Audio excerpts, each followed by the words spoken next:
Բարև ձեզ հարգելի ռադիոլսողներ, վերջին շրջանում մեր իշխանությունները բավական շատ են անդրադարձ կատարում սահմանադրական բարեփոխումների անհրաժեշտությանը։ Թեմայի վերաբերյալ զրուցելու համար ասպարեզ հանրային ռադիոյի տաղավարում հյուրընկալել ենք ազգագրագետ Արգամ Երանոսյանին։ Բարև ձեզ Արգամ։ Բարև ձեզ։ Ձեր կարծիքով ում է հարկավոր ՀՀ նախագահ Սերժ Սարգսյանի սահմանադրական հանրաքվեն։ Սա թերևս այն հարցն է, որ ավելի լայն հանրային քննարկման է արժանացել, քան այսպես կոչված սահմանադրական բարեփոխումները։ Ներկայիս սահմանադրությունը այս տարբերակով նախագահի ինստիտուտին ավելի լայն հնարավորություններ է տալիս, քան նոր նախատեսվելիք սահմանադրությունը, ինչպես նաև գործող նախագահը երրորդ անգամ անընդմեջ վերընտրվելու իրավունք չի ունենում եւ նման իրավիճակում Սերժ Սարգսյանի համար դժվար է լինելու իր իրավահաջորդին ազդեցության տակ պահելը, այդ պատճառով նա իշխանությունը իր ձեռքին պահելու եւ վերարտադրությունն ապահովելու այս տարբերակն ընտրեց։ Հանրային եւ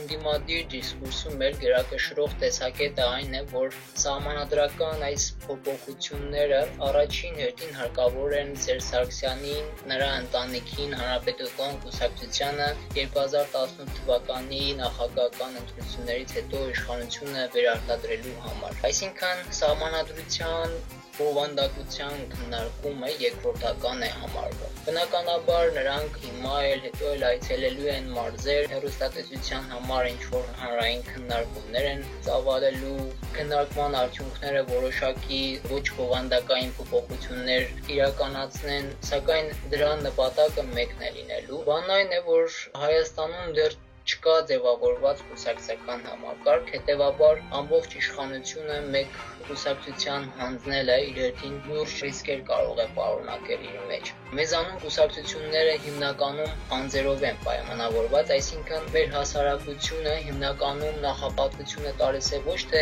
գաղափարներին եւ ծրագրերին, այլ գնում է անհատների, առաջնորդների հետևից։ Ընտրություններում նման օրինակները բազմաթիվ են։ Իդեպ սահմանադրական փոփոխություններին անդրադարձել է նաև Վենետիկի հանձնաժողովը։ Նրանք եւս անդրադարձել են կառավարման համակարգի այս փոփոխությանը եւ ոչ են արել, որ իշխանությունները չծառայեցնեն գործող կամ ապագա իշխանությունների դիրքերի ամրապնդելու։ Արգամ, հաջորդ հարցը տամ ձեզ. արդյոք գոյություն ունի սահմանադրական փոփոխությունների հանրային պահանջ։ Գիտեք, հանրային պահանջի մասին խոսք լինել չի կարող, ըստ էության իշխանությանը երբևէ չի էլ հետաքրքրել հանրության տեսակետը։ Սա վերևից թելադրված հանուն մեկ անձի փոփոխություն է, որ հանրությունը կամ պետք է ընդունի, հանդուրժի կամ պետք է ընդդիմանա։ Կարծում եմ, որ հասարակական անվստահության նման պայմաններում իշխանությունների համար այնքան էլ հեշտ չի լինելու փոփոխության այս այոն կորզելը։ Վերջին շրջանի քաղաքացիական շարժումները, քաղաքական ակցիաները ցույց են տալիս, որ